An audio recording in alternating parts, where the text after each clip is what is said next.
విశాఖ ప్రాంతానికి ఎంతో ఖ్యాతి ఉంది. చిన్నజీయర్ స్వామి విశాఖపట్నం ప్రాంతానికి ఆధ్యాత్మిక పరంగా ఎంతో విశిష్టత ఉందని అపర రామానుజులు ఆధ్యాత్మికాచార్యులు త్రిదండి చిన్నజీయర్ స్వామి తెలియజేశారు.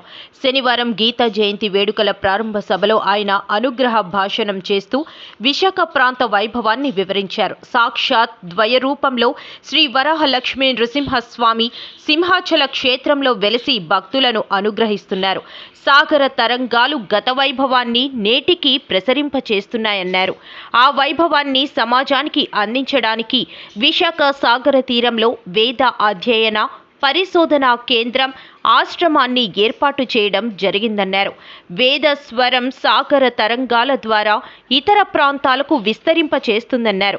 గత 20 ఏళ్ల క్రితం ఆరంభమైన ఈ పాఠశాల ద్వారా వేద విద్యను ఎందరో పూర్తి చేసుకున్నారని తెలిపారు. శ్రీ భాష్యం అప్పలాచార్యులు, సాతులూరి గోపాల కృష్ణమాచార్యులు వంటి మహనీయులు ఆధ్యాత్మిక మార్గాన్ని అందిస్తున్నారన్నారు. ఎన్నో సంస్థలు ఆధ్యాత్మిక తరంగాలను అందిస్తున్నారన్నారు.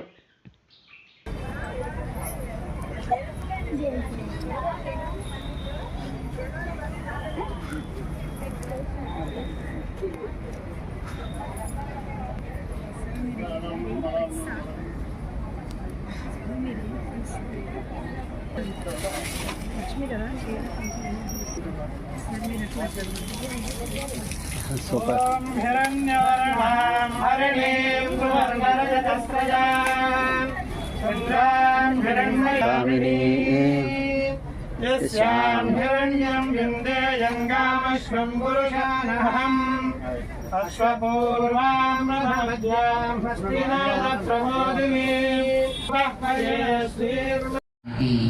మహానుభావులైనటువంటి పెద్దలు చెప్పారు. భగవద్గీత ఏం చేస్తుంది? భగవద్గీత మనకు అందించినటువంటి ఉపకారం ఏమిటి? భగవద్గీత భగవానుడైనటువంటి శ్రీకృష్ణుడు ఉపదేశం చేసిన దానిని వేదవ్యాస భగవానుడు మనకందరికీ కూడా శ్రీమన్మహాభారతం అనేటటువంటి గ్రంథానికి ఒక విలువని కలిగిస్తూ అందులో పొదిగి పెట్టాడు. శ్రీమన్మహాభారతం 1,00,000 శ్లోకాల గ్రంథం కదా. ఆ గ్రంథానికి ఆ పేరు ఎందుకు వచ్చింది అనే విషయాన్ని చెబుతూనే మన పెద్దలు భారతం అంటే ఇన్ని వాల్యూమ్స్ 18 పర్వాలు ఉంది కనుక, లేక 1,00,000 శ్లోకాలు ఉన్నాయి కనుక దానికి భారం కాదయా. అందులో 2 అతి ఉత్తమమైనటువంటి ఉపదేశాలు పొదిగి వ్యాసం ఇవ్వడం వల్ల దానికి ఆ భారం పెరిగింది. ఒకటి శ్రీకృష్ణ భగవానుడి యొక్క ఉపదేశం, రెండవది పరమ భాగవతోత్తముడైనటువంటి భీష్మ పితామహుని యొక్క ఉపదేశం. ఇవి రెండు మనకి తెలుసు. భీష్మ పితామహుడు అందించినది శ్రీ విష్ణు సహస్రనామ స్తోత్రం అయితే, శ్రీకృష్ణ భగవానుడు అనుగ్రహించినది శ్రీమద్ భగవద్గీత. అయితే ఇవి రెండు ఆనాడు ఇచ్చిన వాళ్ళ కోసం ఇవ్వలేదు, అవి రెండు మన కోసం ఇచ్చినవే. భీష్మ పితామహుడు అందించినటువంటి శ్రీ విష్ణు సహస్రనామ స్తోత్రం దాన్ని సాక్షాత్తుగా నేరుగా విన్నటువంటి వ్యక్తులు పాండవులైనా వాళ్ళకి అది ఎంతవరకు అర్థమైందో, ఎంతవరకు ఉపకరించిందో మనకి పెద్దగా తెలియదు. కానీ దాన్ని ఈవేళ స్మరించుకుంటూ ప్రపంచమంతా తరిస్తూ రకరకాలైనటువంటి రీతులలో శ్రీ విష్ణు సహస్రనామ స్తోత్రం యొక్క ప్రభావాన్ని ప్రత్యక్షంగా అనుభవిస్తుండేటువంటి వ్యక్తుల్ని ఎందరినో మనం చూస్తున్నాం.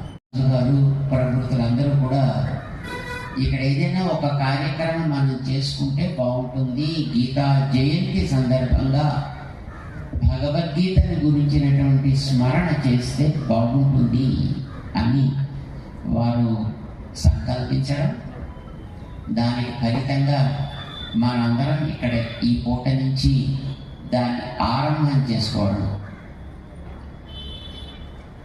ఈవేళ మనం కార్యక్రమాన్ని కొంచెం ఆలస్యంగా ఆరంభం చేసుకున్నాం, కానీ సాయంకాలం నుంచి సకాలంలోనే మనం కార్యక్రమాన్ని ఆరంభం చేసుకున్నాం. ఇందాక మా శ్రీభాష్యం స్వామి, మా శ్రీనివాసాచార్య స్వామి ప్రసాదించినట్లుగా భగవద్గీత ఒక అద్భుతమైనటువంటి ఉపదేశ అమృతం.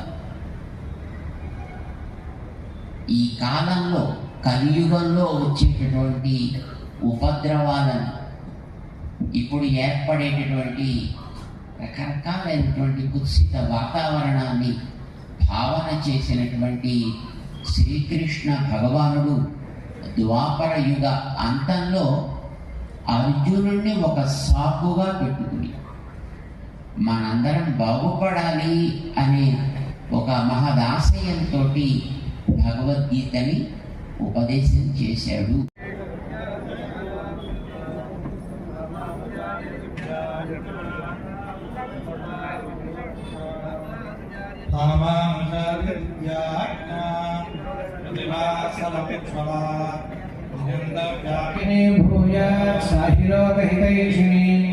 శ్రీమన్ శ్రీరంగ శ్రియమనుభద్రవా అనుదినం సంవర్ధయ. శ్రీమన్ శ్రీరంగ శ్రియమనుభద్రవా అనుదినం సంవర్ధయ.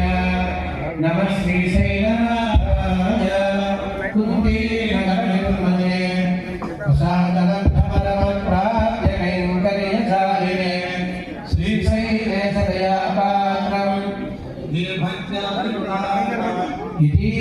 ప్రవణం వందే మాతరం మునిం వాయువాయుమషి పిళ్ళై మాతగవ